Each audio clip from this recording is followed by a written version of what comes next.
Hello and welcome to this episode of Microsoft Advertising Insights. My name is James Murray. I'm the product marketing lead for EMEA for Microsoft Advertising. And today I'm joined by Hugh Fletcher, who is the head of thought leadership and marketing at Wunderman Thompson Commerce. Hugh, welcome to the show. Thanks so much for joining us today. Thanks for having me. So Wunderman Thompson Commerce have done some amazing sort of research into COVID and some of the impact that that's had on commerce and the sort of the retail space in general. You've been doing this over lockdown and over the summer. I was wondering if you could just give us some of the highlights of what that research has revealed and talk a little bit about that. Yeah, sure. So yeah, as you say, we conducted this research. It's called COVID, Commerce and the Consumer, and that went out into field in July.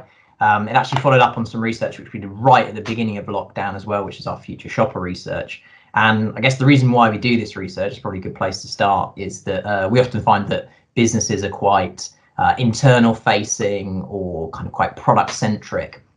Although they claim to be customer centric and claim to be consumer centric, quite often they don't necessarily know all the trends that are going on. So our aim, I suppose, is to try and identify through data what is going on and what trends we can kind of pick out. So the particular research that we're talking about today, COVID, Commerce and the Consumer, is based on 2,000 UK consumers. I think there are some quite obvious findings in there, but there are also some quite interesting findings in there. And I think kind of the main headlines are online commerce, online spending is rising, of course. What we saw during lockdown was an increase in the importance of marketplaces and those businesses that could offer services. We tried to look at the direct-to-consumer brands and businesses and what they were doing well, most notably what they needed to focus on, so things like availability, delivery, returns. Also looking at what potentially the future might look like, so how they can change their products, and by that we mean thinking more digitally. How can you digitize your products, or if not your products, then your services that sit around them? We looked at the impact of the environment as well and how that was influencing consumer decisions. And just generally looking into the future about interfaces and how we're going to be shopping in the future and how this awful global pandemic has changed the way that we shop, both physically and also online. Yeah, let's just touch quickly on the sustainable thing, because that's something which I think is increasingly interesting for people and something that it feels like it's something that has been going on in the background as, someone's responsibility in sort of corporate social responsibility, but feels like it's becoming something which is more coming through to the fore. So what do the consumers say about that? Well, actually, we've literally gone out into field with another piece of research where we particularly looked into this, because I don't know if you know this, but the 5th of October is the 5-year anniversary of the 5p plastic bag. Now, I remember when this first came out, and actually paying for a plastic bag seemed like quite an odd event, and something that not everyone was happy to do. So we actually went out and looked at sort of how have consumer habits changed. And the answer to that is that over the last 5 years, consumers believe that they are much more environmentally aware in their decision making. We know that consumers will actively choose businesses that are morally and ethically considerate of the environment. Of course, you always have to be slightly careful with some of this stuff around what people say they're interested in versus what they actually do and how they actually purchase. And we did ask some questions around sort of Amazon Day delivery and whether people actually use that versus not using it, and some quite interesting stats there that not everyone's aware of it, despite claiming to be very environmentally friendly. And I think based on what's happened in the world recently, there is a bit more awareness of where things are coming from, where they're made, and that will impact people's decision making. Okay, so we touched on there's a whole bunch of things that you've seen in the research, and I know particularly that one of the highlights is thinking through delivery, supply chain, and also the ability for sort of easy returns. With the sort of where we are now, building towards Black Friday and Christmas, what are some of the sort of the longer term impacts that you see happening because of the situation that we're in, and how that's going to sort of impact the peak retail season for Q4? Yeah, so I suppose if I touch on sort of delivery first, I think delivery is such a key element now of what happens in online commerce. on average, consumers happy, well, they tell us that they're happy to wait about 1.8 days for the products to arrive. We know that for the younger generations that they're less patient than that. And 20% of 6 to 16-year-olds say they will never shop with a business that doesn't offer next day delivery. And, you know, basically the benchmark here has been set by Amazon, certainly in the West, with them being held up as the benchmark for who is good at fast and speedy delivery. So that is absolutely key. And I think when we think about digital commerce and we think about e-commerce, it's really important to consider those sort of infrastructural and service elements that sit around the side, which enable someone to have the whole experience. It's not just about inspiration, search and purchase online. It's about the waiting phase. It's about getting the product. It's about how they get it. So very important.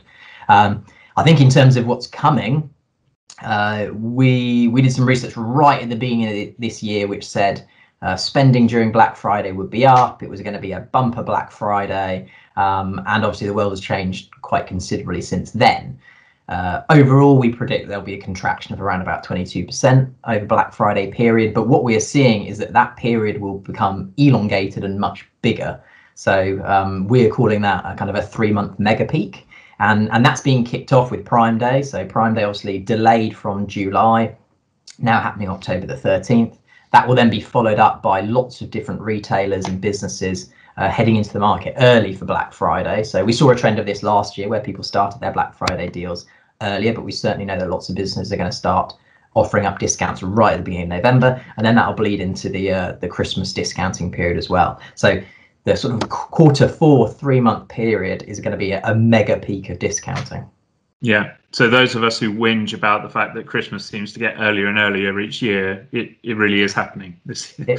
Yeah, it really is happening. And actually, I mean, the advice that's come out, and you've probably heard this, is, you know, start doing your Christmas shopping now, start ordering early.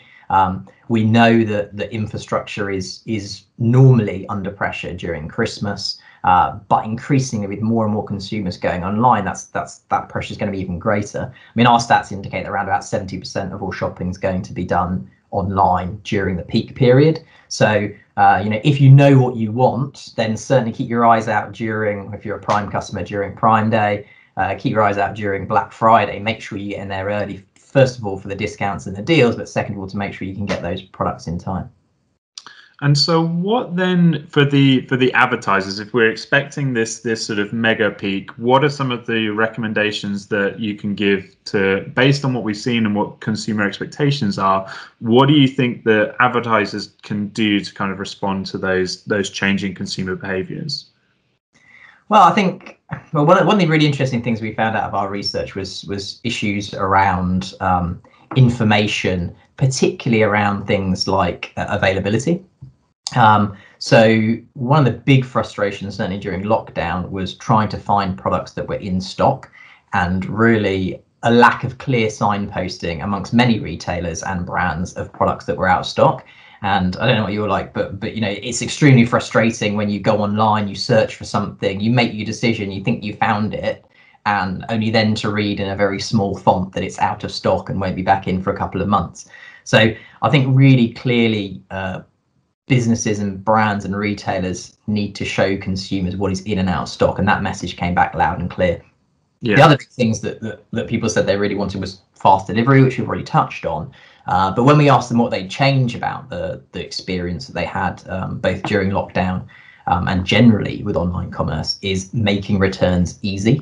Now, the more and more shopping you do online, the more likely it is you're going to need to return something. So you're going to be doing it more. How can you make that easy? That is certainly important also in a world in which we're trying to socially distance and try not to have too much interaction with people. So how can you make those returns easy? How can you make it you know, a positive as much as it can be experience for consumers? And like I said before, it's not just about the search and the purchase online, it's about everything that sits around it, and that goes right to the end of the experience, both in terms of either keeping the product or returning it. Yeah.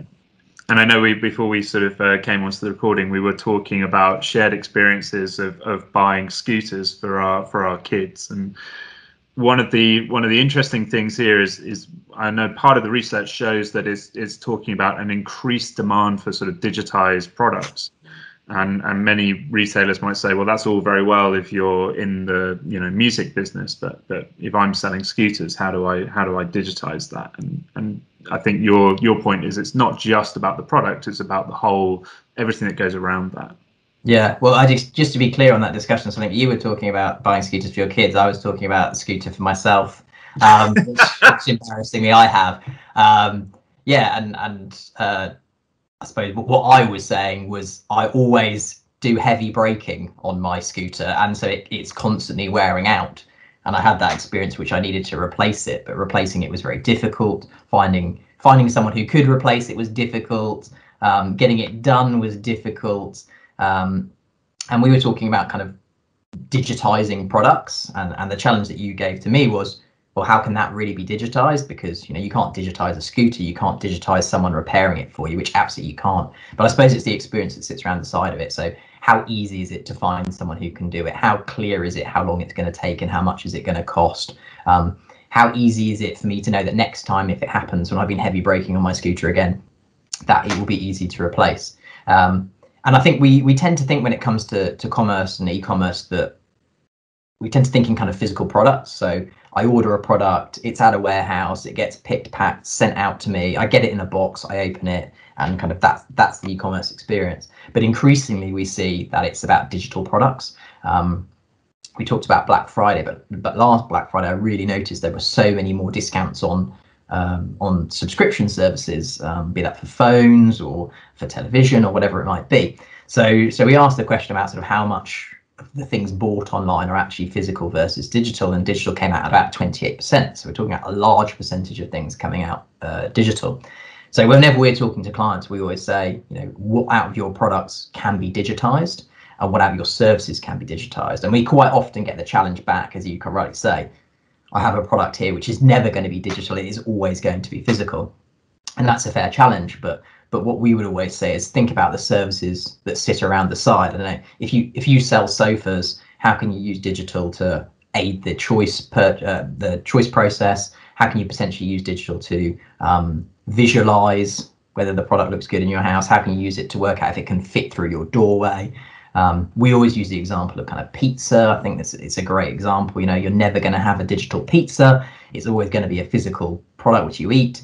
But people like Domino's have revolutionized the way that you order pizza. So how you choose it, how you customize it, how you order it, how you track it, all digital. So we may never live in a totally digital world, and we certainly don't want that to happen. But I think consumers are increasingly asking that the services and as many products as possible become digital. And that really requires that businesses address their product portfolio and their services and work out how best to offer them. Okay.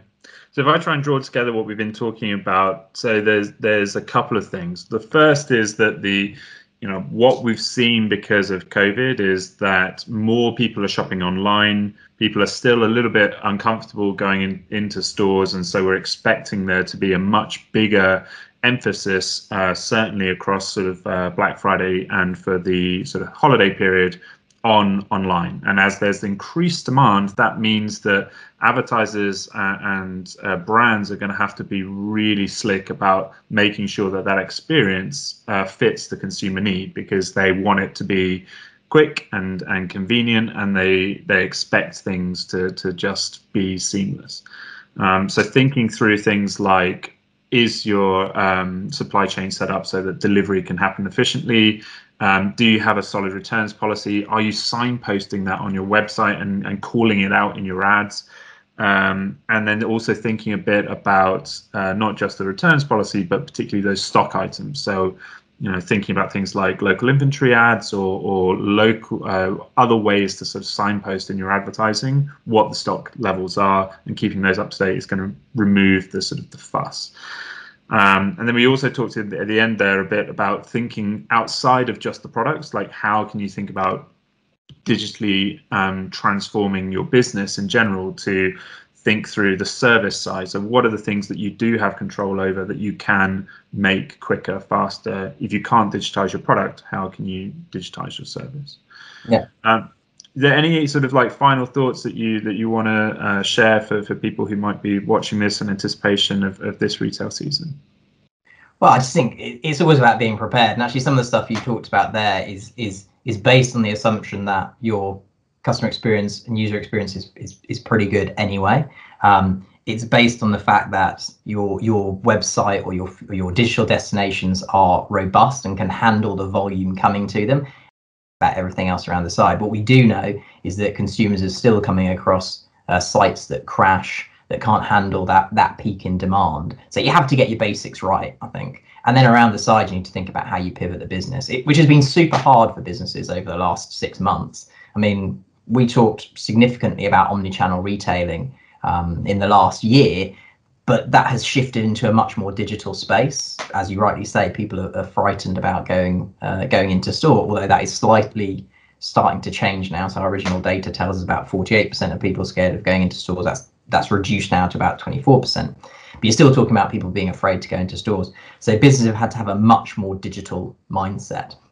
I think they need to not just focus on that digital real estate and that initial experience when they get there, but like we say, everything that sits around the side. Is your product right? Is the experience as digitized as it can be? Can you get those things that the online consumers want right? Availability, delivery, returns. And then just make sure that you can deal with that 3-month mega peak. So previously we were talking about a really big peak around Black Friday. Now that peak's going to be even greater. And what we know is that Amazon's going to have a greater role to play, very strategically placing Prime Day right early on in that period. We know it's a big player in Black Friday anyway.